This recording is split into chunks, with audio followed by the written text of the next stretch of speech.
Our history is full of examples of courage, determination, and good strategy.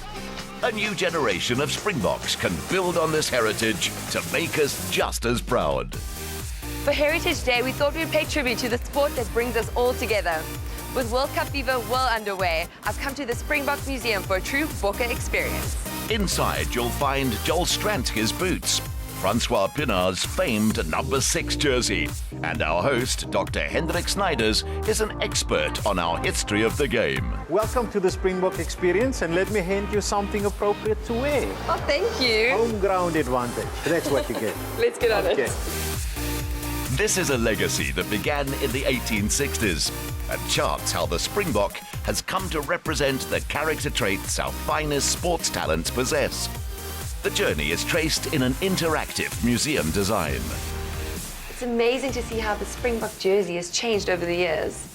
Definitely, Jade. When you look at this jersey case, it actually tells the full history of all the traditions of South African rugby, whether it is the white tradition, the colored tradition, the African tradition, and even the non-racial tradition. And we tell this and some of the other stories in this building through the use of interactive technology. If you, for example, touch the screen, you can then actually pick a jersey, a date, and get a short history of each and every jersey here. But the most important thing about this jersey case, it tells you about the evolution of the Springbok as our national symbol. The Springbok has been common to most of the rugby bodies, whether it was black, white, green or yellow. In all of them, you find the two common symbols, the Springbok as well as the Protea. The display places rugby squarely at the heart of our difficult history, but also celebrates the game as a unifying force. This really is no ordinary museum. It's so much more. What we're trying to do with this facility is to tell the story of South Africa through the eyes of rugby. It means we tie rugby in to some of the most complex histories of our country. It talks about separation, it talks about discrimination, it talks about people's struggle for excellence, for the right to represent their country. So what we have tried to do with this museum is to educate South Africans about the road that we have traveled for more than 100 years. So it tells about our joint struggles, it tells about the many obstacles that we as a nation had to overcome to become one united South Africa, where we can celebrate rugby today as our common heritage, as our common pride, and so that it indeed can become an honor for all our children in this country. We were honored to be joined by former SARU captain Piet Jooste, a lighthouse of a lock through the 70s, 80s, and now convener of selectors for the Springboks. Hello. Piet Jooste. Hi, Peter. Check out that handsome man and those sideburns. Yes, this was still my playing days, and that was the fashion to have the chops as part of your beard. What do you think it is about rugby that is such a great unifier? Because it's such a tough game to play, it's physical, you play to win. Spectators like it on the field, the way the players play against each other, and that's bringing people together, and I think that's why rugby is such a great unifier, and hopefully it can go on for years to unify our country and our communities.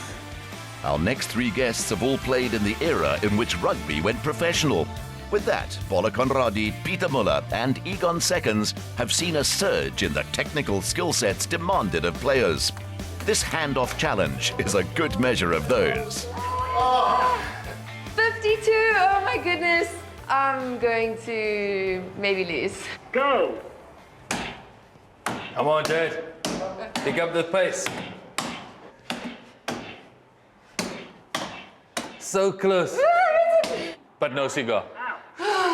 38, not bad. Well done. Egon, so you've gone from being a player to a referee. What have you enjoyed about your new challenge? You know, a lot of players has evolved from being a player to a coach, or they've gone into commentary.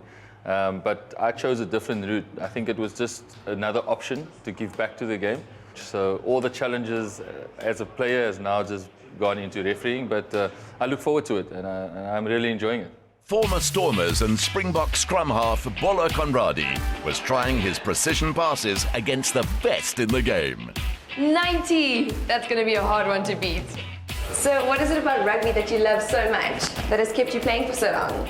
I grew up in a city like Cape Town, in a country like South Africa, where rugby is the first love for every child. And one day when I stop playing, I'm gonna miss the fans, I'm gonna miss my teammates, and I miss the camaraderie in the team. BOLLA, that was just embarrassing. Let's pretend that never happened. Let a real halfback show you all. A much-vaunted centre and member of the Springbok team, which won 17 tests on the run, Pieter MULLER, reminded us that he also kicked a few penalties in his first-class career. Go, Peter! Well, Jane, I kicked my pressure kick over. What about you? I'll have to give it a try, but before I give it a go, could you tell us a bit more about the SA Rugby Legends? We're an organisation that's been created about 8 years ago, and we try to give it back to the sport, and especially rugby. You know, we found that a lot of the disadvantaged areas, there's places where we could help, and a lot of these legends do help in a different ways and get a transformation going and getting kids to play rugby again. The overriding impression from our time with these players was that the Springboks have beaten challenging times before. And over a braai outside, the consensus was that with the right plan, this year's class can do it again. Guys, this looks incredible.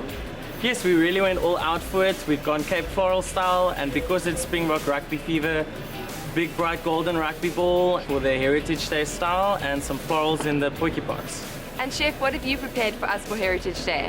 We've made lamb sliders with apple coleslaw. We've made some corn and prawn chowder with our lovely bread pops. Some charred asparagus salads with pea and avocado, and that's with a bitter mustard lettuce. And then to finish it all off, we've got some baby spuds with bacon and mushroom in a nice cheesy sauce. I think I speak for everyone when I say this. We wish our boys the best of luck for the Rugby World Cup. And guys, bring back the trophy. Go,